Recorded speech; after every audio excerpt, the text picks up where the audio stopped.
কুল in কানা আবাউকুম ওয়া আবনাউকুম ওয়া ইখওয়ানুকুম ওয়া আজওয়াজুকুম ওয়া আশীরাতুকুম ওয়া আমওয়ালুন ইকতারাফতুমুহা ওয়া তিজারাতুন তাখশাউনা কাসাদাহা ওয়া মাসাকিনু তারদাউনাহা আহাব্বা ইলাইকুম মিনাল্লাহ ওয়া রাসূলিহি ওয়া জিহাদিন ফি সাবিলিহি ফাতারাব্বাসু হাত্তা ইয়াতিয়াল্লাহু বিআমরি।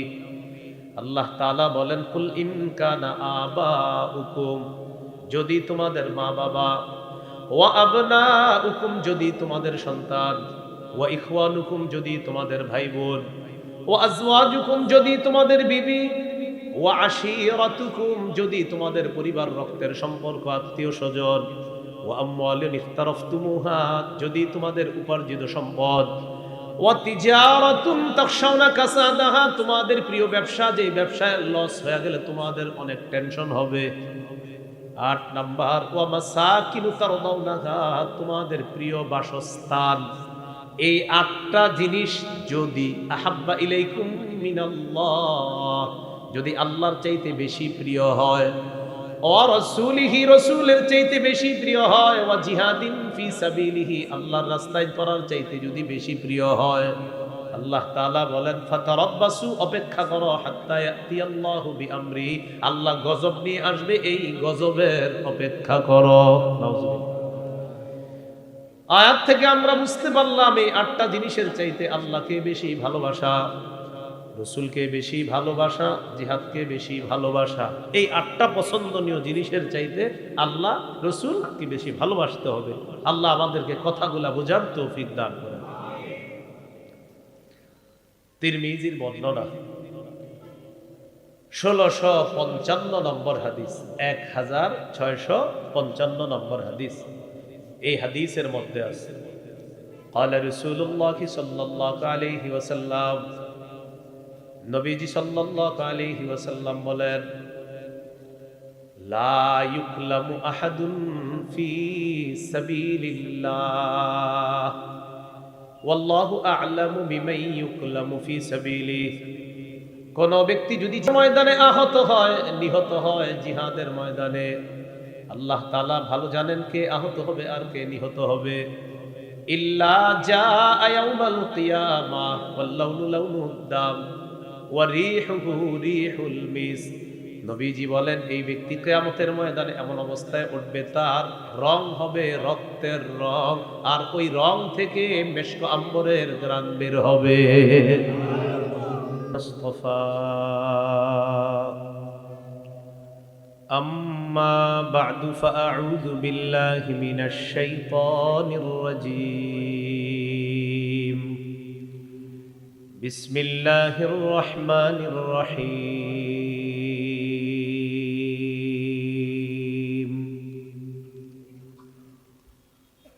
ইন্নাল্লাহা আশতারা মিনাল মুমিনিনা আনফুসাহুম ওয়া আমওয়ালাহুম বিআন্না লাহুমুল জান্নাহ ইউকাতিলুনা ফি সাবিলিল্লাহি ফায়াকতুলুনা ওয়া ইউকতালুন। ওয়া ক্বালা রাসূলুল্লাহি সাল্লাল্লাহু আলাইহি ওয়াসাল্লাম, তাকাফফালাল্লাহু লিমান জাহাদা ফি সাবিলিল্লাহ লা ইউখরিজুহু ইল্লাল জিহাদু ফি সাবিলিহি ওয়া তাসদীকু কালিমাতি বিআন ইউদখিলাহুল জান্নাতা আও ইয়ারজি'হু ফি মাসকানিহি আল্লাযী খারাজা মিন মা নালা মিন আজরিন আও গনীমা আও কামা ক্বালা আলাইহিস সালাতু ওয়াস সালাম। আল্লাহুম্মা সাল্লি আলা মুহাম্মাদিন ওয়া আলা আলি মুহাম্মাদ كما صليت على إبراهيم وعلى آل إبراهيم إنك حميد مجيد اللهم بارك على محمد وعلى آل محمد كما باركت على إبراهيم وعلى آل إبراهيم إنك حميد مجيد اللهم إني أعوذ بك من شر لساني ومن شر سمعي ومن شر بصري ومن شر مني আল মানার ক্যাডেট মাদ্রাসা সাহেব বাজার কলেজ রোড কালিয়াকৈর গাজীপুরের উদ্যোগে হাফেজ ছাত্রদের পাগড়ি প্রদান উপলক্ষে প্রথম বার্ষিক তাফসীরুল কোরআন মাহফিলের সভাপতি আলহাজ মুফতি এমদাদুল হক দামাত বরকাতুহু, সভাপতি কালিয়াকৈর উপজেলা উলামা পরিষদ। বাদেশা গুরুত্বপূর্ণ আলোচনা করবেন হযরত মাওলানা মুফতি রিজওয়ান রফিকি দামাত বরকাতুহুল আলিয়া, মোহতামিম মাদ্রাসা মারকাজুল নূর বোর্ড বাজার গাজীপুর। মুফতি কামাল উদ্দিন গাজীপুরি, খতিব নবীনগর কেন্দ্রীয় জামে মসজিদ, মুহাদ্দিস জামিয়া ইসলামিয়া হাফিজুল উলুম ইসলামপুর মাদ্রাসা ধামরাই ঢাকা। বিশেষ আকর্ষণ সুদূর ভারত থেকে আগত ইসলামী চিন্তাবিদ মুফাসসিরে কোরআন নব মুসলিম মাওলানা আব্দুল্লাহ আল মুজাহিদ, সাধারণ সম্পাদক জমিয়তে উলামায়ে হিন্দ, কলকাতা, ভারত। প্রধান অতিথি জনাব মোহাম্মদ হেলাল উদ্দিন, সভাপতি কালিয়াকৈর উপজেলা বিএনপি। সম্মানিত অতিথি ভিপি আনম ও খলিলুর রহমান ইব্রাহিম, সহ সভাপতি জাতীয়তাবাদী কৃষক দল কেন্দ্রীয় কমিটি আলহাজ ডাক্তার মোহাম্মদ বখতিয়ার, ব্যবস্থাপনা পরিচালক খাজা বদরুদ্দুজা মডার্ন হাসপাতাল। বিশেষ অতিথিবৃন্দ আরজগুজার হাফেজ মাওলানা মুফতি আব্দুল ওয়াহাব রাশেদি, মোহতামিম আল মানার ক্যাডেট মাদ্রাসা ইমাম খতিব ভঙ্গরাজ মিরপাড়া জামে মসজিদ। উপস্থিত হজরত উলামায়ে কেরাম, মুসলমান ভাইয়েরা, আল্লাহ তাআলার দরবারে শুকরিয়া আদায় করছি। আল্লাহ আমাদেরকে এই মাহফিলে উপস্থিত হওয়ার তৌফিক দান করেছেন বলে আলহামদুলিল্লাহ। আমি আপনাদের সামনে সূরাতুত তাওবার 111 নম্বর আয়াতে কারিমা তেলাওয়াত করেছি। এই আয়াতে আল্লাহ তাআলা বলেন, ইন্নাল্লাহা আশতারা মিনাল মুমিনিনা আনফুসাহুম ওয়া আমওয়ালাহুম বিআন্না লাহুমুল জান্নাহ يقاتلون في سبيل الله فيقتلون ويقتلون। আল্লাহ তাআলা বলেন, নিশ্চয়ই আল্লাহ ক্রয় করে নিয়েছেন মিনাল মুমিনিনা, মুমিনদের থেকে, আমওয়ালাহুম ওয়া আনফুসাহুম, আনফুসাহুম ওয়া আমওয়ালাহুম, তাদের জান মাল, বিআন্না লাহুমুল জান্নাহ, জান মাল আল্লাহ মুমিনদের থেকে কিনে নিয়েছেন জান্নাতের বিনিময়ে। কিসের বিনিময়ে? তাহলে একটু পড়াশোনা করি আমরা, চলেন। বলেন, ক্রেতা বিক্রেতা, দ্রব্য মূল্য। ক্রেতা আল্লাহ, বিক্রেতা মুমিনগণ, দ্রব্য জান মাল, মূল্য জান্নাত। ইন্নাল্লাহা আশতারা, নিশ্চয়ই আল্লাহ ক্রয় করে নিয়েছেন, আল্লাহ ক্রেতা, মিনাল মুমিনিনা, মুমিনদের থেকে, মুমিনগণ বিক্রেতা, আনফুসাহুম ওয়া আমওয়ালাহুম, তাদের জানমাল, জানমাল হলো দ্রব্য, বিআন্না লাহুমুল জান্নাহ, বিনিময় হলো জান্নাত, জান্নাত হলো ওই জানমালের মূল্য। আরেকটা জিনিস শুরু হয়ে গেছে, বাজার। ক্রয় বিক্রয়ের জন্য কি দরকার? বাজার। আল্লাহ তাআলা বলেন, কাতিলুনা ফি সাবিলিল্লাহ, তারা আল্লাহর রাস্তায় লড়াই করবে। বাজার হলো ময়দান। তাহলে ক্রেতা আল্লাহ, বিক্রেতা মুমিনগণ, দ্রব্য হলো জানমাল, মূল্য হলো জান্নাত, বাজার হলো ময়দান। ইউকাতিলুনা ফি সাবিলিল্লাহি ফায়াকতুলুনা ওয়া ইউকতালুন, তারা আল্লাহর রাস্তায় লড়াই করবে। ফায়াকতুলুনা, কাফেরদেরকে তারা জাহান্নামে পাঠাবে। ওয়া ইউকতালুন, তাদেরকে শহীদ করা হবে, আর তারা হবে আল্লাহর জান্নাতের মেহমান। তাহলে এবার আমি জিজ্ঞাসা করি, আপনারা বলেন, ক্রেতা কে? বিক্রেতা। দ্রব্য জান্নাত, দ্রব্য মূল্য বাজার। মাশাআল্লাহ। ক্রেতা বিক্রেতা, দ্রব্য মূল্য বাজার। এইভাবে ছোটবেলা থেকে বাচ্চাদেরকে শিখিয়ে দেবে, মনে থাকবেন ইনশাআল্লাহ। আল্লাহ তৌফিক দান করেন। তাহলে এই যে জান মাল আল্লাহ ক্রয় করে নিয়েছেন, এই বাজারটার নাম ময়দান। সূরা হুজুরাতের 15 নম্বর আয়াতে আল্লাহ বলেন, ইন্নামাল মুমিনুনা আল্লাযীনা আমানু বিল্লাহ ওয়া রাসূলিহি সুম্মা লাম ইয়ারতাবু ওয়া জাহাদু বিআমওয়ালিহিম ওয়া আনফুসিহিম ফি সাবিলিল্লাহ উলাইকা হুমুস সাদিকুন। আল্লাহ তাআলা বলেন, খাঁটি ঈমানদার হলো তারা যারা আল্লাহকে বিশ্বাস করে, রাসূলকে বিশ্বাস করে। সুম্মা লাম ইয়ারতাবু, সামান্য সন্দেহ করে না। ওয়া জাহাদু ফি সাবিলিল্লাহি বিআমওয়ালিহিম ওয়া আনফুসিহিম, যারা নিজেদের জান মাল নিয়ে আল্লাহর রাস্তায় লড়াই করে। আল্লাহ তাআলা বলেন, প্রকৃত ঈমানদার হলো তারা যারা আল্লাহকে বিশ্বাস করে, রাসূলকে বিশ্বাস করে, সন্দেহ করে না। যারা জানমাল নিয়ে আল্লাহর রাস্তায় লড়াই করে, আল্লাহ তাআলা বলেন, উলাইকা হুমুস সাদিকুন, আমি আল্লাহ তাদেরকে কোরআনে খাঁটি সত্যবাদী বলে ঘোষণা করলাম। খাঁটি সত্যবাদী, মনে থাকবেনি কথাগুলো। আল্লাহ তৌফিক দান করেন।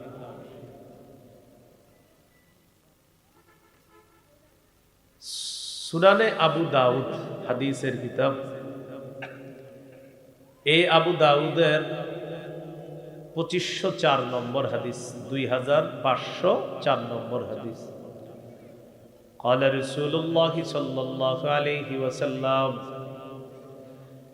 جاهدوا المشركين بأموالكم وأنفسكم وألسنتكم। নবীজি বলেন, মুশরিকদের বিরুদ্ধে লড়াই করো তিনটা মাধ্যমে। 1 নাম্বার বিআমওয়ালিকুম, সম্পদ দিয়ে লড়াই করবা। ওয়া আনফুসিকুম, জান দিয়ে লড়াই করবা। 3 নাম্বার ওয়া আলসিনাতিকুম, জবান দিয়ে লড়াই করবা। আমাদের উপর যতক্ষণ ফরজ না করা হবে, আমাদের দেশের বিজ্ঞ মুফতি সাহেবরা যতক্ষণ ফতোয়া না দিবে, ততক্ষণ আমরা আমাদের জবান দ্বারা ফিলিস্তিনের শত্রু যারা, জবান দিয়ে তাদের বিরুদ্ধে বলতে হবে। এটা আমাদের জবান দিয়ে বলতে হবে।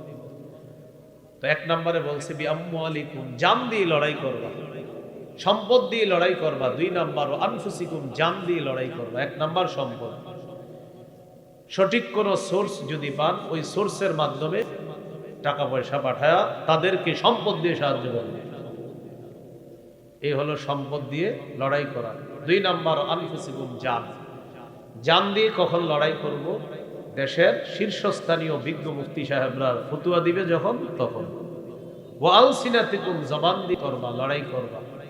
এটা সব সময় অব্যাহত রাখতে হবে। আল্লাহ তাআলা আমাদেরকে কথাগুলা মনে রেখে বুঝে শুনে আমল করার তৌফিক দান করেন। সহিহ বুখারীর বর্ণনা 3123 নম্বর হাদিস। এই হাদিসের বর্ণনাকারী আবু হুরায়রা রাদিয়াল্লাহু তাআলা তিনি বলেন, قال رسول الله صلى الله عليه وسلم تكفل الله لمن جاهد في سبيل الله লা ইউখরিজুহু ইল্লাল জিহাদু ফি সাবিলিহি ওয়া তাসদীকু কালিমাতিহি বিআই ইউদখিলাহুল জান্নাতা আও ইয়ারজি'হু ফি মাসকানিহি আল্লাযী খারাজা মিনহু মা নালা মিন আজরিন আও গানিমা। নবীজি বলেন, কোন ব্যক্তি যদি আল্লাহর রাস্তায় লড়াই করে আর তার মাকসাদ যদি একমাত্র আল্লাহর রাস্তায় করাই হয়, আল্লাহ তাআলা বলেছেন করলে এই ফজিলত, এই কথাগুলা বিশ্বাস করে লোকটা ময়দানে যায়, আল্লাহ তাআলা তার ব্যাপারে দায়িত্ব নিয়ে নেয়, হয়তো আল্লাহ তাকে জান্নাতে প্রবেশ করাবেন, অন্যথায় ময়দান থেকে প্রচুর গনিমতের সম্পদের মালিক আল্লাহ তাকে বানায়া তার ঘরের মধ্যে গাজী বানায়া আল্লাহ পৌঁছায়া দিবেন। করে আল্লাহ দায়িত্ব নিয়ে নেয়, হয়তো তাকে জান্নাতে প্রবেশ করাবেন অথবা তাকে গাজী বানায়া প্রচুর গনিমতের মাল সম্পদ সহ তার বাসায় আল্লাহ তাকে ফিরিয়ে দিবেন। আল্লাহ তাআলা আমাদেরকে কথাগুলা মনে রাখার তৌফিক দান করুন। 28 পারা 11 নম্বর পৃষ্ঠা সূরাতুস সফফি 10 থেকে 13 নম্বর আয়াতে আল্লাহ বলেন, ইয়া আইয়ুহাল্লাযীনা আমানু হাল আদুল্লুকুম আলা তিজারা তুনজিকুম মিন আযাবিন আলীম তুমিনুনা বিল্লাহি ওয়া রাসূলিহি ওয়া তুজাহিদুনা ফি সাবিলিল্লাহি বিআমওয়ালিকুম ওয়া আনফুসিকুম যালিকুম খায়রুল লাকুম ইন কুনতুম তা'লামুন। আল্লাহ তাআলা বলেন, হে ঈমানদারগণ, আমি কি তোমাদেরকে এমন একটা ব্যবসার কথা বলবো যেই ব্যবসা তোমাদেরকে যন্ত্রণাদায়ক আযাব থেকে রক্ষা করবে। এই ব্যবসাটার কথা সবার জানা দরকার আছে না নাই? আল্লাহ বলেন, এমন একটা ব্যবসার কথা বলবো যে ব্যবসা তোমাদেরকে যন্ত্রণাদায়ক আযাব থেকে রক্ষা করবে। তো ব্যবসাটার কথা জানবো নি ইনশাআল্লাহ। আল্লাহ তাআলা বলেন, তুমিনুনা বিল্লাহ, আল্লাহকে বিশ্বাস করবে, সুবহানাল্লাহ, ওয়া রাসূলি, রাসূলকে বিশ্বাস করবে, সুবহানাল্লাহ, ওয়া তুজাহিদুনা ফি সাবিলিল্লাহি বিআমওয়ালিকুম ওয়া আনফুসিকুম, জান-মাল নিয়ে আল্লাহর রাস্তায় কাজ করবে। এটা হলো ব্যবসা। কি লাভ হবে? যালিকুম খায়রুল লাকুম ইন কুনতুম তা'লামুন, তোমরা যদি জানতে এই ব্যবসা তোমাদের জন্য কত উত্তম, এটাই তোমাদের জন্য কল্যাণ, এটাই তোমাদের জন্য উত্তম। ইয়াগফির লাকুম যুনুবাকুম, আল্লাহ তাআলা বলেন, আল্লাহ তোমাদের আগের সব গুনাহগুলা মাফ করে দিবেন। ওয়া ইউদখিলকুম জান্নাত, আল্লাহ তোমাদেরকে এমন বাগানে প্রবেশ করাবেন, তাজরি মিন তাহতিহাল আনহার, যে বাগানের তলদেশ দিয়ে নহর সমূহ প্রবাহিত হয়, এমন বাগানে আল্লাহ তোমাদেরকে প্রবেশ করাবেন। ওয়া মাসাকিনা তাইয়িবাতান ফি জান্নাতি আদ, চিরস্থায়ী বসবাসের জান্নাতের মধ্যে মনোভূত ঘর বাড়ি আল্লাহ তোমাদেরকে দান করবেন। সুবহানাল্লাহ, বলেন মনোভূত, বলেন মনোভূত, বলেন মনের মতো ঘর আল্লাহ দিবে, মনের মতো ঘর দিবে। কোথায়? জান্নাতে। এরপর আল্লাহ বলেন, যালিকাল ফাউজুল আযীম, এটাই হলো মহা সফলতা। সুবহানাল্লাহ, এটাই হলো মহা সফলতা, এটাই শ্রেষ্ঠ সফলতা। ওয়া উখরা তুহিব্বুনাহা, তোমাদের পছন্দ অনুযায়ী আরো নিয়ামত আল্লাহ দান করবেন। সেটা কি? নাসরুম মিনাল্লাহ ওয়া ফাতহুন করিব, আল্লাহর পক্ষ থেকে সাহায্য আসবে তোমাদের কাছে। ওয়া ফাতহুন করিব, আসন্ন বিজয় আসবে তোমাদের কাছে। ওয়া বাশশিরিল মুমিনিন, নবী আপনি মুমিনদেরকে সুসংবাদ দিয়ে দেন। আল্লাহ আমাদেরকে তাদেরকে একটু ফলো করে অনুসরণ করার তৌফিক দান করেন। মনে থাকবে ইনশাআল্লাহ? আচ্ছা, তাদের তামান্না যদি কারো মনে না থাকে, স্পৃহা নিয়ত যদি কারো না থাকে, সে মুনাফিকি মৃত্যুবরণ করবে।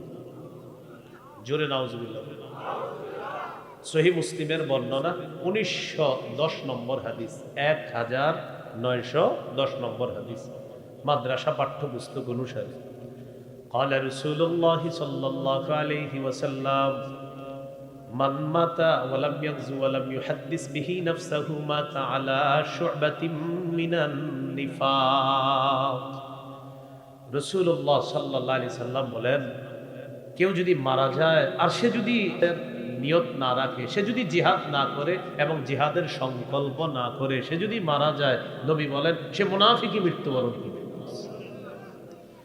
মুসলমান মানে হলো প্রত্যেকের এই নিয়ত সংকল্প থাকা, আল্লাহ কখন সুযোগ দিলে ইনশাল্লাহ আমরা এই মানসিকতা থাকব। এটা কি রেডিমেড ইনশাল্লাহ না আসলে ইনশাল্লাহ? মানে অনেকে তো মানে বলে ফেলে আর কি, মানে মন থেকে বলছেন তো সবাই। আল্লাহ মন থেকে বলার তৌফিক দান করেন। রাসূলুল্লাহ সাল্লাল্লাহু আলাইহি সাল্লাম বলেন, আলাইকুম বিল জিহাদি ফি সাবিলিল্লাহ ফাইন্নাহু বাবুম মিন আবওয়াবিল জান্নাহ।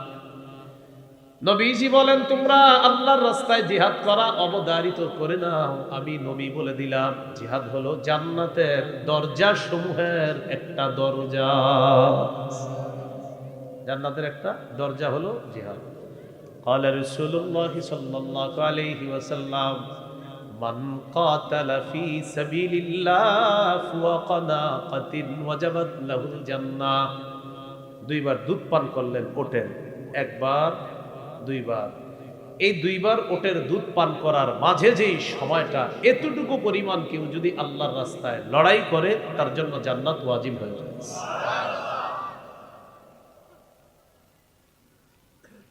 সহিহ মুসলিমের বর্ণনা 1878 নম্বর হাদিস, 1878। মোট হাদিস সংখ্যা হবে 3033টা। এই হাদিসের মধ্যে আছে, قال رسول الله صلى الله عليه وسلم مثل المجاهد في سبيل الله كمثل الصائم القائم القانت بآيات الله لا يفتر من صيام ولا صلاة حتى يرجع المجاهد في سبيل الله। কুফরি মতবাদ নিয়ে যারা ঘোরাফেরা করে আর যারা কুফরি মতবাদকে সাপোর্ট করে, তাদেরকে যদি এই হাদিসটা আমি কলিজাটা সিরা বুঝাইতে পারতাম, নবীজি বলেন যারা আল্লাহর রাস্তায় জিহাদ করে ওই মুজাহিদের দৃষ্টান্ত হলো কামাতালিস সাইমিল কাইমিল কানিতি বিআয়াতিল্লাহ লা ইফতুরু মিন সিয়ামিন ওয়ালা সালাতিন হাত্তা ইয়ারজিআল মুজাহিদু ফি সাবিলিল্লাহ। নবীজি বলেন, কোন ব্যক্তি অবিরত নফল রোজা রাখে আর রোজা রাখা অবস্থায় নফল নামাজের মধ্যে কোরআন তেলাওয়াত করতেছে, মনে করেন এক তো সে রোজাদার, আবার সে নফল নামাজে আছে, আবার সে কোরআন তেলাওয়াত করতেছে অবিরত ক্লান্তিহীন। লা ইফতুরু মিন সিয়াম, লম্বা ধারাবাহিক রোজা রাখার কারণে সে ক্লান্ত হয় না, ওয়ালা সালাতিন, নফল নামাজ পড়ার কারণে সে ক্লান্ত হয় না, তেলাওয়াত করার কারণে ক্লান্ত হয় না। এই ক্লান্তিহীন নফল রোজা, নফল সালাত আর কোরআন তেলাওয়াত, আল্লাহ নবী বলেন ওই ব্যক্তি নফল রোজা, নফল সালাত আর কোরআন তেলাওয়াত করে যেই সওয়াব পাবে, মুজাহিদ আল্লাহর রাস্তায় যাওয়ার পর ফিরে আসার আগ পর্যন্ত তার আমলনামায় এই সওয়াব লেখা চলতেই থাকবে। ফিরে আসার আগ পর্যন্ত চলতেই থাকবে, চলতেই থাকবে। আল্লাহ আমাদেরকে, আমি যা বুঝাইতে চাইতেছি এটা বুঝার তৌফিক দান করুন। আবু দাউদের হাদিস 1449 নম্বর হাদিস, 1449, 1449, 1449। এই হাদিসের মধ্যে আছে রাসূল সাল্লাল্লাহু আলাইহি সাল্লামের একজন সাহাবী নাম আব্দুল্লাহ ইবনে হুবশিয়িল খাত্তামি। আচ্ছা, এতটা বড়টা মনে না থাকলে একজন সাহাবী, কি বলেন তো, একজন সাহাবী। তা আমি বলি, আপনারা মনে রাখতে পারলে আলহামদুলিল্লাহ, আর না রাখতে পারলে দোয়া করি যেন রাখতে পারেন। عن عبد الله بن الحبشي الخثعمي رضي الله تعالى عنه قال আব্দুল্লাহ ইবনে হুবশিল খাসআমি রাদিয়াল্লাহু তাআলা আনহুর বর্ণনা, তিনি বলেন আন্না রাসূলুল্লাহ সাল্লাল্লাহু আলাইহি ওয়াসাল্লাম সুইলা আইয়ুল আ'মালি আফযালু ইয়া রাসূলুল্লাহ, ইয়া রাসূলুল্লাহ আপনার কাছে জানতে চাই আল্লাহর কাছে সবচেয়ে শ্রেষ্ঠ আমল কোনটা? নবীজি জবাব দিলেন তুলুল কিয়াম, লম্বা সময় নামাজের মধ্যে দাঁড়িয়ে থাকা এটা শ্রেষ্ঠ আমল। সুবহানাল্লাহ, লম্বা সময় নামাজে দাঁড়িয়ে থাকা এটা শ্রেষ্ঠ আমল। আমরা তো 4 রাকাত পড়ি মাশাআল্লাহ 3.5 মিনিটে বা 3 মিনিটে, আরো কম লাগে। আর ইমাম সাহেব যদি কখনো নামাজ একটু দেরি হয়, পিছনে মুসল্লিরা প্রথমে 2 জন কাশি দেয়, এরপরে পুরো মসজিদ কাশে। কাশি মানে বুঝাই কি জানেন? হুজুর সালামটা ফিরান না কেন, কি দেয়? সিগন্যাল দেয়। রুকুতে ইমাম সাহেব মনে করেন, ইমাম সাহেব তো ঠিক আছে, পিছনে যারা থাকে মুসল্লি তাদেরকে লক্ষ্য করে নামাজ পড়াইতে হয়, না হাদিসের নির্দেশনা। তো উনি মনে করেন গতকালে রুকুতে যতটুকু ছিল আজকে হয়তো একটু কম বেশি হয়ে যাচ্ছে, কাশি শুরু, পুরো মসজিদ কাশেন ফাড়ায় হয়ে যাবে। কারণ নামাজে আসলে এইখানে আমাদের যত কম সময় দেওয়া যায় আমরা মনে করি ততই আমরা সফল। না, নবীজির প্রশ্ন করা হলো কোন আমল শ্রেষ্ঠ? নবী বললেন তুলুল কিয়াম, লম্বা সময় নামাজে দাঁড়ায় থাকা। সুবহানাল্লাহ। এরপর আল্লাহর নবীকে প্রশ্ন করা হলো ইয়া রাসূলুল্লাহ ফাইয়ুস সাদাকাতি আফযাল, কোন সদকা সবচেয়ে শ্রেষ্ঠ? কোন ধরনের সদকা সবচেয়ে শ্রেষ্ঠ? নবীজি বললেন জাহদুল মুকিল্লি। নবীজি বললেন কষ্ট করে পরিশ্রম করে উপার্জন করে যে টাকাটা কামাই করা হয়, এই টাকা থেকে কিছু সদকা করা হলো শ্রেষ্ঠ সদকা। পরিশ্রম করে কষ্ট করে যে টাকাটা কামাই করছেন, আপনি রিক্সা চালান, এই রিক্সা চালায় অনেক কষ্ট, বিশেষ করে পায়ের রিক্সাটা অনেক কষ্ট, অথবা আপনি হাতের কতগুলো কষ্টের কাজ আছে, বা গার্মেন্টস শ্রমিক আছে, কষ্ট করে আপনি উপার্জন করে কিছু বেতন পাইছেন, ওখান থেকে 5টা টাকা সদকা করছেন। নবীজি বলেন এটা শ্রেষ্ঠ সদকা, এটা আপনার কষ্টার্জিত উপার্জন, এখান থেকে আপনি সদকা করছেন। এরপর আল্লাহ রাসূলকে প্রশ্ন করা হলো ফাইয়ুল হিজরাতি ইয়া রাসূলুল্লাহ, হুজুর ফাইয়ুল হিজরাতি আফযালু ইয়া রাসূলুল্লাহ, কোন হিজরতটা সবচেয়ে শ্রেষ্ঠ? নবীজি বললেন মান হাজারা মা হারামাল্লাহু আলাইহি, আল্লাহ তাআলা যা নিষেধ করেছেন এই নিষেধ থেকে বাঁচা, হারাম থেকে বাঁচা হলো শ্রেষ্ঠ হিজরত। সুবহানাল্লাহ, হারাম থেকে বাঁচা, নিষিদ্ধ জিনিস থেকে বাঁচা, এটা হলো শ্রেষ্ঠ হিজরত। এরপর আল্লাহ রাসূলকে প্রশ্ন করা হলো ফাইয়ুল জিহাদি আফযালু ইয়া রাসূলুল্লাহ, হুজুর কোন জিহাদ? নবীজি বললেন মান জাহাদাল মুশরিকিনা বিমালিহি ওয়া নাফসিহি, যে ব্যক্তি নিজের জানমাল নিয়ে মুশরিকদের বিরুদ্ধে লড়াই করে, এটাই হলো সবচেয়ে শ্রেষ্ঠ। জানমাল নিয়ে লড়াই করে মুশরিকদের সাথে, এটা শ্রেষ্ঠ। এরপর আল্লাহ রাসূলকে প্রশ্ন করা হলো ফাইয়ুল কতলি আশরাফু ইয়া রাসূলুল্লাহ, হুজুর কোন ধরনের হত্যাকাণ্ড সবচেয়ে শ্রেষ্ঠ? কোন ধরনের শাহাদাত সবচেয়ে শ্রেষ্ঠ? কোন কাফের যদি কোন মুসলমানকে হত্যা করে, এই হত্যাটা কোনটা সবচেয়ে শ্রেষ্ঠ? নবীজি বললেন মান উহরিকা দামুহু ওয়া উকিরা জাওয়াদুহু, যে ব্যক্তি তার বাহন সহ নিহত হয়, লোকটাও নিহত হয়, তার বাহনটাও নিহত হয়, এই শহীদটা হলো সবচেয়ে শ্রেষ্ঠ শহীদ। মানে যিনি শহীদ হয়েছে উনিও শহীদ হয়েছে, ওনার যে বাহন ছিল ওইটাও আপনার শেষ করে দেওয়া হয়েছে, এটা হলো সবচাইতে শ্রেষ্ঠ শহীদ, এটা শ্রেষ্ঠ হত্যাকাণ্ড। তাহলে আমরা এখান থেকে জানলাম শ্রেষ্ঠ জিহাদ মুশরিকদের বিরুদ্ধে জানমাল নিয়ে লড়াই করা, এটা হলো শ্রেষ্ঠ জিহাদ। আল্লাহ তাআলা আমাদেরকে এই কথাগুলা মনে রাখার তৌফিক দান করেন। তো এতটুকু আলোচনায় আমরা আপনার কাছে জানতে চাই, সবাই আমরা বলবো আসলে কি জীবন না প্রত্যেকটা মুসলমানের রাখা জরুরি, কম না অনেক বেশি? আল্লাহ আমাদেরকে স্পৃহা রাখার তৌফিক দান করেন। এবার আমার সাথে বলেন 8টি পছন্দনীয় জিনিস থেকে আল্লাহকে, রসুলকে বেশি ভালোবাসতে হবে। আবার 8টি পছন্দনীয় জিনিস থেকে আল্লাহকে রসুলকে বেশি ভালোবাসতে হবে। তাহলে এবার আমি প্রশ্ন করি, আপনারা জবাব দেন। কয়টি পছন্দনীয় জিনিস থেকে আল্লাহ রসুলকে ভালোবাসতে হবে বেশি? 8টি। বলেন। মা বাবা, সন্তান, ভাই বোন, স্ত্রী, পরিবার, সম্পদ, ব্যবসা, বাসস্থান। এই দেখেন, বলেন। মা বাবা, সন্তান, ভাই বোন, পরিবার মানে স্ত্রী। এই ভাই বোনের পরে হলো 4 নম্বরে স্ত্রী, 5 নাম্বার হলো আত্মীয় স্বজন পরিবার যা আছে সব, 6 নাম্বার হলো সম্পদ, 7 নাম্বার ব্যবসা, 8 নাম্বার বাসস্থান। বলেন তো এই জিনিসগুলোর প্রতি আমাদের মায়া আছে না নাই?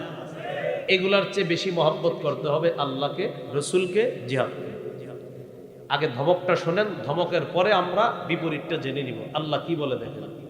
সূরা তাওবা 24 নম্বর আয়াতে আল্লাহ বলেন, কুল ইন কানা আবাউকুম ওয়া আবনাউকুম ওয়া ইখওয়ানুকুম ওয়া আজওয়াজুকুম ওয়া আশীরাতুকুম ওয়া আমওয়ালুন ইকতারাফতুমুহা ওয়া তিজারাতুন তাখশাউনা কাসাদাহা ওয়া মাসাকিনু তারদাউনাহা আহাব্বা ইলাইকুম মিনাল্লাহ ওয়া রাসূলিহি ওয়া জিহাদিন ফি সাবিলিহি ফাতারাব্বাসু হাত্তা ইয়াতিয়াল্লাহু বিআমরি। আল্লাহ তাআলা বলেন, কুল ইন কানা আবাউকুম, যদি তোমাদের মা বাবা, ওয়া আবনাউকুম, যদি তোমাদের সন্তান, ওয়া ইখওয়ানুকুম, যদি তোমাদের ভাই বোন, ওয়া আজওয়াজুকুম, যদি তোমাদের বিবি, ওয়া আশীরাতুকুম, যদি তোমাদের পরিবার, রক্তের সম্পর্ক, আত্মীয় স্বজন, ওয়া আমওয়ালুন ইখতারাফতুমুহা, যদি তোমাদের উপার্জিত সম্পদ, ওয়া তিজারাতুন তাখশাউনা কাসাদাহা, তোমাদের প্রিয় ব্যবসা, যে ব্যবসায় লস হয়ে গেলে তোমাদের অনেক টেনশন হবে। 8 নাম্বার, ওয়া মাসাকিনু তারদাউনাহা, তোমাদের প্রিয় বাসস্থান। এই 8টা জিনিস যদি আহাব্বা ইলাইকুম মিনাল্লাহ, যদি আল্লাহর চাইতে বেশি প্রিয় হয়, ওয়া রাসূলিহি, রাসূলের চাইতে বেশি প্রিয় হয়, ওয়া জিহাদিন ফি সাবিলিহি, আল্লাহর রাস্তায় করার চাইতে যদি বেশি প্রিয় হয়, আল্লাহ তাআলা বলেন, ফাতারাব্বাসু, অপেক্ষা করো, হাত্তা ইয়াতিয়াল্লাহু বিআমরি, আল্লাহ গজব নিয়ে আসবে, এই গজবের অপেক্ষা করো। নাউজুবিল্লাহ। আয়াত থেকে আমরা বুঝতে পারলাম এই 8টা জিনিসের চাইতে আল্লাহকে বেশি ভালোবাসা, রসুলকে বেশি ভালোবাসা, জিহাদকে বেশি ভালোবাসা। এই 8টা পছন্দনীয় জিনিসের চাইতে আল্লাহ, রসুলকে বেশি ভালোবাসতে হবে। আল্লাহ আমাদেরকে কথাগুলা বোঝার তৌফিক দান করেন। তিরমিজির বর্ণনা 1655 নম্বর হাদিস, 1655 নম্বর হাদিস। এই হাদিসের মধ্যে আছে, قال رسول الله صلى الله عليه وسلم, নবীজি সাল্লাল্লাহু আলাইহি ওয়াসাল্লাম বলেন, লা ইউকলামু আহাদুন ফি সাবিলিল্লাহ ওয়াল্লাহু আ'লামু বিমান ইউকলামু ফি সাবিলিহি। কোন ব্যক্তি যদি ময়দানে আহত হয়, নিহত হয়, জিহাদের ময়দানে, আল্লাহ তাআলা ভালো জানেন কে আহত হবে আর কে নিহত হবে। ইল্লা জাআ ইয়াউমাল কিয়ামাহ ওয়াল লাউনু লাউনুদ দাম ওয়া রিহুহু রিহুল মিস। নবীজি বলেন, এই ব্যক্তি কিয়ামতের ময়দানে এমন অবস্থায় উঠবে, তার রং হবে রক্তের রং, আর ওই রং থেকে মেশক আম্বরের ঘ্রাণ বের হবে। আঘাতপ্রাপ্ত হয়েছে, তার রং হবে রক্তের রং, আর সেখান থেকে ঘ্রাণ বের হবে মেশক আম্বরের ঘ্রাণ বের হবে। সুবহানাল্লাহ। আবু দাউদের বর্ণনা 2484 নম্বর হাদিস, 2484। قال رسول الله صلى الله عليه وسلم, নবীজি বলেন, লা তাজালু তাইফাতুম মিন উম্মতি, আমার উম্মতের একটা দল, ইউকাতিলুনা আলাল হক, সদা সর্বদা হকের পক্ষে লড়াই করবে। সুবহানাল্লাহ। নবীজি বলেন, আমার উম্মতের একটা দল সদা সর্বদা হকের পক্ষে লড়াই করবে। জাহিরিনা আলা মান নাওয়াহুম, তাদের বিরুদ্ধে যারা থাকবে তাদেরকে তারা পরাজিত করবে। আল্লাহ প্রায় সময় তাদেরকেও বিজয় দান করবেন। চূড়ান্ত বিজয় মুসলমানদেরকে আল্লাহ দান করবেন। এরপর নবী বলেন এই অবস্থা চলতে চলতে হাত্তা ইউকাতিলা আখির উম্মতি আল মাসিহাদ দাজ্জাল, জিহাদের বিধান চলতে চলতে আমার উম্মতের শেষ দলটা দাজ্জালের বিরুদ্ধে লড়াই করবে, আল্লাহ তাআলা তাদেরকেও বিজয় দান করবেন। আপনি যদি জিহাদের স্পৃহা না রাখেন কিছু করার নাই, একটা দল পৃথিবীতে আছে যারা হকের পক্ষে লড়াই করে। আবু দাউদের বর্ণনা 2532 নম্বর হাদিস, 2532 নম্বর হাদিস। এই হাদিসের মধ্যে আছে قال رسول الله صلى الله عليه وسلم ثلاثة من أصل الإيمان, নবীজি বলেন ঈমানের মূল বিষয় হলো তিনটা। বলেন ঈমানের মূল বিষয় কয়টা? ঈমানের মূল বিষয় কয়টা? এক নাম্বার কি বলে দেখেন, আল কাফু আম্মান ক্বালা লা ইলাহা ইল্লাল্লাহ, যে ব্যক্তি বলে লা ইলাহা ইল্লাল্লাহ তাকে কথা কর্মের কষ্ট না দেওয়া, এটা ঈমানের মূল প্রথম বিষয়। উনি ঈমানদার, উনি ঈমানদার। কারণ আমিও দাবি করি যে আমি ঈমানদার। ওনারে উনি বিশ্বাস করে লা ইলাহা ইল্লাল্লাহ, এটা ওনার জবানে উনি বলে, অন্তরে বিশ্বাস করে। আমি ওনারে কোনো কষ্ট দিতে পারবো না, এটা ঈমানের প্রথম দাবি। নবীজি বলেন ঈমানের মূল বিষয় তিনটা। প্রথম, তোমার মুমিন ভাই যে বলে লা ইলাহা ইল্লাল্লাহ, বাস তাকে কোনো কষ্ট দিবা না তুমি, এটা প্রথম বিষয়। দুই নাম্বার, লা নুকাফিরুহু বিযামবিন, দুই নাম্বার আমরা আমাদের কোন মুমিন ভাইয়ের গুনাহের কারণে তাকে আমরা কাফের বলবো না, এটা ঈমানের মূল বিষয়ের দুই নাম্বার বিষয়। মূল বিষয় দুই নাম্বার বিষয়, আমরা আমাদের কোন মুমিন ভাইকে গুনাহের কারণে কাফের বলবো না ঢালাও ভাবে। তিন নাম্বার, লা নুখরিজুহু মিনাল ইসলামি বিআমালিন, কোন মুমিন ভাইয়ের কোন কর্মকাণ্ড দেখেই তাকে আমরা ইসলাম থেকে বহিষ্কার করে দিব না, তুই মুসলমান না, তুই কিচ্ছু না, এরকম বলবো না। এক নাম্বার, আল কাফু আম্মান ক্বালা লা ইলাহা ইল্লাল্লাহ, যে ব্যক্তি বলে লা ইলাহা ইল্লাল্লাহ তাকে কষ্ট দেওয়া যাবে না। দুই নাম্বার বিষয় হলো আল্লাহ নবী বলেন ওয়ালা নুকাফিরুহু বিযামবিন, কোন মুমিনকে গুনাহের কারণে আমরা কাফের বলবো না। তিন নাম্বার, ওয়ালা নুখরিজুহু মিনাল ইসলামি বিআমালিন, কোন সাধারণ কর্মকাণ্ডের কারণে কোন মুমিনকে আমরা ইসলাম থেকে বের করে দিব না। এরপর আল্লাহ নবী বলেন আল জিহাদু মাযিন মুনযু বাসানি আল্লাহ ইলা আইয়ুকাতিলা আখির উম্মতি আদ-দাজ্জাল, নবীজি বলেন আল্লাহ তাআলা যেদিন থেকে আমাকে নবুয়ত দান করেছেন সেদিন থেকে এর বিধান কিয়ামত পর্যন্ত জারি থাকবে। আমার উম্মতের শেষ দলটা ওই জিহাদ করবে দাজ্জালের বিরুদ্ধে, ততদিন পর্যন্ত দুনিয়াটা চলতেই থাকবে। আর নবী বলে দিয়েছেন কোন বিচারকের রায় জিহাদকে বাতিল করতে পারবে না। আল্লাহ আমাকে যেদিন থেকে নবী বানাইছেন সেদিন থেকে কিয়ামত পর্যন্ত জারি আছে, ছিল, থাকবে। আমার শেষ উম্মত যারা থাকবে, শেষ উম্মতের যে দলটা থাকবে তারাও দাজ্জালের বিরুদ্ধে, আর আল্লাহ চূড়ান্ত বিজয় মুমিনদেরকে দান করবে। তাহলে কোন দেশে যদি হাইকোর্ট সুপ্রিম কোর্ট বলে জিহাদ আগামীকাল থেকে নিষিদ্ধ, আমরা বলবো আপনি নিষিদ্ধ। আমাদের নবী বলছে এটা তো তুমি বললেও নিষিদ্ধ হবে না। যদি কেউ বলে নিষিদ্ধ তো আমরা কি বলবো, ভাইয়া আমাদের নবী বলছে আপনি বললেও নিষিদ্ধ হবে না, আজারে হুদেই কেন পক পক করেন, নিষিদ্ধ তো হবে না। আল্লাহ বুঝার তৌফিক দান করুন। এবার আপনাদেরকে যে বিষয়টা বলবো, জিলে একটা ফজিলত, সেটা হলো যদি শহীদ হয়ে যায়, শহীদের নিয়ত আছে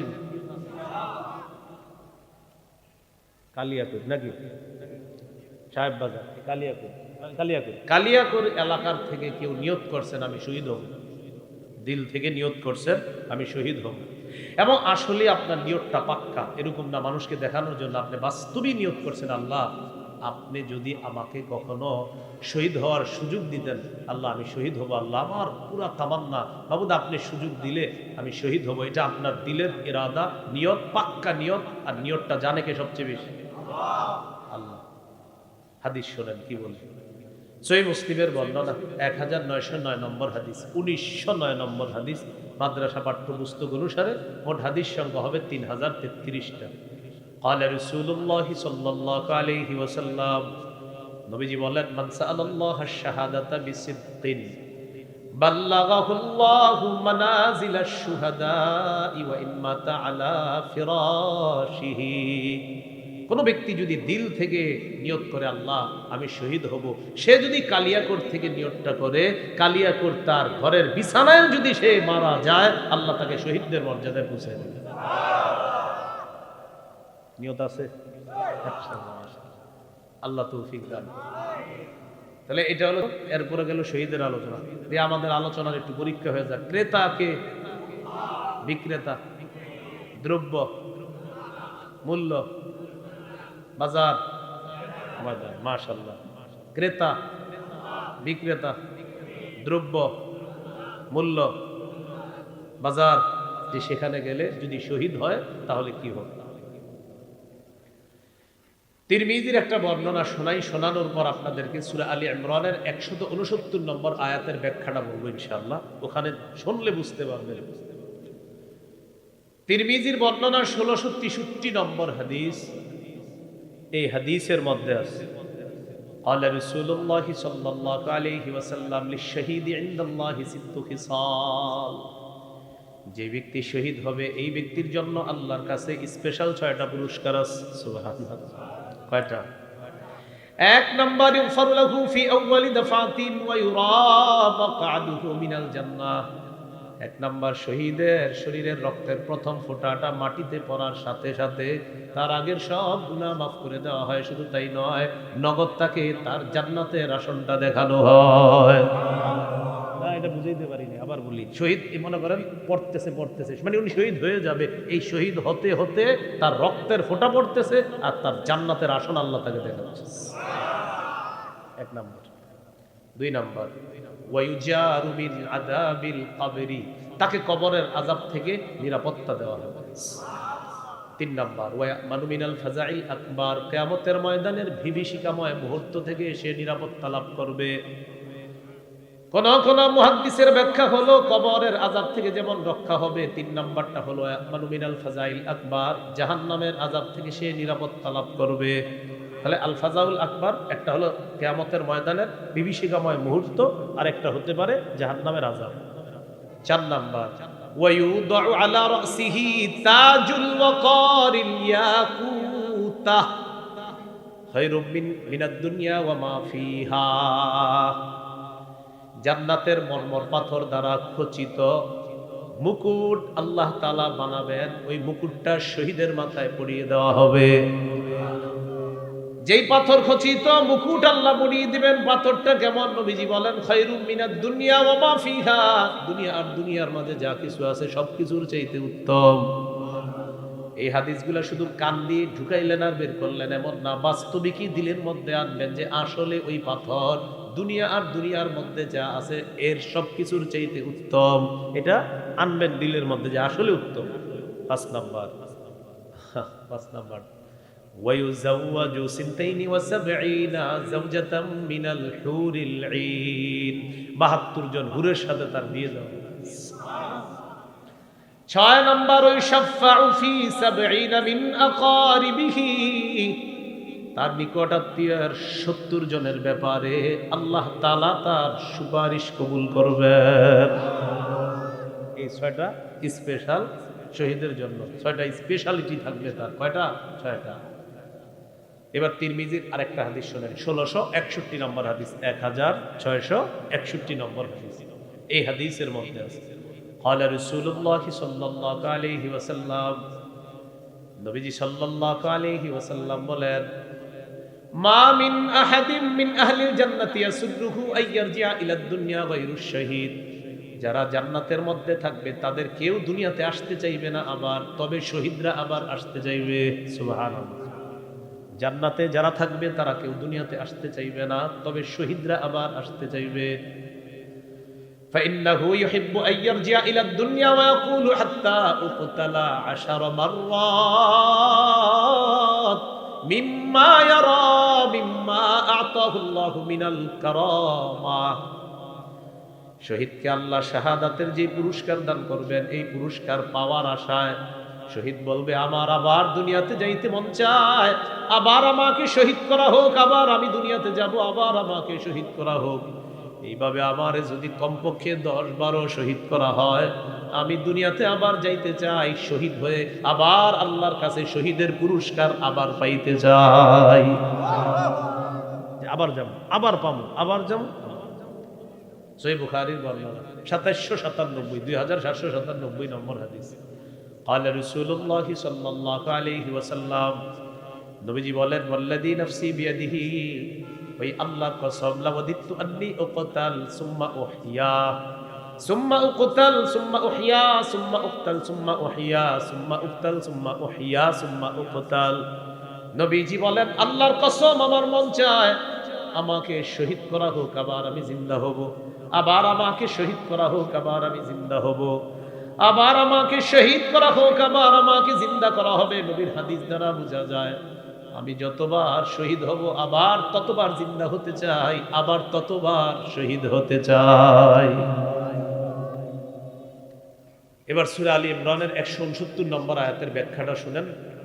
এই ব্যাখ্যাটা আবু দাউদে আছে, 2520 নম্বর হাদিস, 2520 নম্বর হাদিস। ওলামা হযরত ছাড়া অন্যরা বলার আবদার রইল, ওলামা হযরতরা বলবেন না। বলেন তো, উহুদের যুদ্ধে মুসলমানদের শহীদ হয়েছে কয়জন? আলেমরা ছাড়া অন্যরা বলেন উহুদের যুদ্ধে। মাশাআল্লাহ, কে বলছে? আপনার তো আলেম মনে হইতে। হ্যাঁ, ও মাশাআল্লাহ, মাশাআল্লাহ। আল্লাহ আপনার আলেমদের সাথেই সবসময় রাখুক।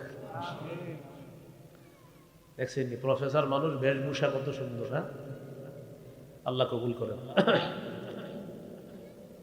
উহুদের ময়দানে 70 জন শহীদ হয়েছে। রাসূলুল্লাহ সাল্লাল্লাহু আলাইহি সাল্লাম বললেন, আব্দুল্লাহ ইবনে আব্বাস রাদিয়াল্লাহু তাআলা আনহুমার বর্ণনা, লাম্মা উসিবা ইখওয়ানুকুম বি উহুদ, উহুদের ময়দানে তোমাদের যে ভাইয়েরা শহীদ হয়েছে, জাআলাল্লাহু আরওয়াহাহুম ফি জাওফি তায়রিন খুদরিন, আল্লাহ তাদের আত্মাগুলা সবুজ পাখির পেটের মধ্যে ঢুকায়া দিয়েছে। নবীজি বলতেছে, উহুদের যুদ্ধে তোমাদের যেই ভাইয়েরা শহীদ হয়েছে তাদের আত্মাগুলা আল্লাহ তাআলা সবুজ পাখির পেটের মধ্যে দিয়ে দিছে। আমরা জানি পাখির কাজ হলো উড়ে বেড়ানো। নবীজি বলেন, তারিদু আনহারুল জান্নাহ, জান্নাতের যেই ঝর্ণাগুলা আছে, যেই নহরগুলা আছে, ওই নহরগুলা ঝর্ণাগুলার উপর পাখিগুলা উড়ে বেড়ায়। তাআকুলু মিন সিমারিহা, জান্নাতের ফলমূল খেয়ে বেড়ায়। ওয়া তাবি ইলা ফানাদিলা মিন যাহাবিন মুআল্লাকাতিন ফি জিল্লিল আরশ, আল্লাহর আরশের ছায়ার নিচে স্বর্ণের তৈরি করা কিছু ফানুস আছে, ওই ফানুসের মধ্যে গিয়ে ওই রূহওয়ালা পাখিগুলা গিয়ে সেখানে বসবে। আবার ঝর্ণার উপর যাবে, জান্নাতের ফলমূল তারা খাবে, ওই পাখিগুলা গিয়ে আল্লাহর স্বর্ণ দিয়ে তৈরি করা আরশের নিচে কিছু ফানুস আছে, এগুলার মধ্যে গিয়ে পাখিগুলা বসবে। বসার পর কি হয় দেখেন, ফালাম্মা ওয়াজাদু তিবা মাকালিহিম ওয়া মাশরাবিহিম ওয়া মাকিলিহিম, শহীদরা যখন তাদের মনোভূত খাবার পাইল, পানি পাইল, বাসস্থান পাইল শহীদরা, তখন তারা ওই ফানুসে বসে বসে বলবে, আচ্ছা আমরা যে এত আরামে আছি, মাইয়ুবাল্লিগু আন্না ইখওয়ানানা, আমাদের যে ভাইয়ারা দুনিয়াতে আছে, আমাদের এই কথাগুলো তাদেরকে কে জানাবে? সুবহানাল্লাহ। বুঝে শুনে আবার সুবহানাল্লাহ বলেন, সুবহানাল্লাহ পড়েন। বুঝছেন নি কথাটা? কারা বলতেছে এই কথা? শহীদরা, যে আমরা যে এত আরামে আছি, আমাদের বিষয়গুলা আমাদের দুনিয়ার ভাইদেরকে কে জানাবে? কেন? তো তারা বলতেছে, আল্লাহ ইয়াজহাদু ফিল জিহাদ, এই আয়াতে আল্লাহ বলেন, ওয়ালা তাহসাবান্নাল্লাযীনা কুতিলু ফি সাবিলিল্লাহি আমওয়াতা, যারা আল্লাহর রাস্তায় শহীদ হয় তাদেরকে তোমরা মৃত বলো না, বাল আহইয়াউন ইনদা রাব্বিহিম ইউরযাকুন, বরং তারা জীবিত, তাদের রবের কাছে তাদেরকে রিজিক দেওয়া হয়, তাদেরকে খাবারের ব্যবস্থা করা হয়। তারা জীবিত, তাদের রবের কাছে তাদেরকে রিজিক দেওয়া হয়। তাহলে উহুদের যুদ্ধের শহীদদের ব্যাপারটা আল্লাহ তাআলা সূরা আলী ইমরানের 169 নম্বর আয়াতের মাধ্যমে জানায় দিয়েছেন। আল্লাহ বলেন, ফারিহিনা বিমা আতাহুমুল্লাহু মিন ফাদলি, ও দুনিয়ার মানুষ তোমরা জেনে নাও, উহুদের যুদ্ধের শহীদরা খুশি। ফারিহিনা, খুশি কেন? বিমা আতাহুমুল্লাহু মিন ফাদলি, আল্লাহ তাদেরকে যে নিয়ামত দিছে এই নিয়ামত পেয়ে শহীদরা খুশি। ওয়াস্তাবশিরুনা বিল্লাযীনা লাম ইয়ালহাকু বিহিম মিন খালফিহিম, আর তারা আনন্দ বোধ করে, আনন্দ উল্লাস করে তাদের ব্যাপারে যারা এখনো শহীদ হয় নাই, তাদের সাথে মিলিত হয় নাই, তাদেরকে নিয়ে তারা আনন্দ বোধ করে। কেন জানেননি? আমাদের দুনিয়ার জীবিত ভাইগুলাও যদি শহীদ হয়, হওয়ার পর আল্লাহ খাউফুন আলাইহিম ওয়ালা হুম ইয়াহজানুন, আমাদের ওই ভাইদের কোনো ভয় থাকবে না, চিন্তাও থাকবে না। তারাও যদি শহীদ হয় আমাদের মতো তারাও আনন্দ উল্লাস করতে পারবে। তাহলে উহুদের যুদ্ধের শহীদের ব্যাপারে আল্লাহ বলেন, ফারিহিনা বিমা আতাহুমুল্লাহু মিন ফাদলি ওয়া ইস্তাবশিরুনা বিল্লাযীনা লাম ইয়ালহাকু বিহিম মিন খালফিহিম আল্লা খাউফুন আলাইহিম ওয়ালা হুম ইয়াহজানুন। ইস্তাবশিরুনা বিনি'মাতিন মিনাল্লাহ, তারা আল্লাহর পক্ষ থেকে নিয়ামত পেয়ে আনন্দ উল্লাসে মেতে আছে, আনন্দ উল্লাস করতেছে। তাহলে তিনটা জিনিস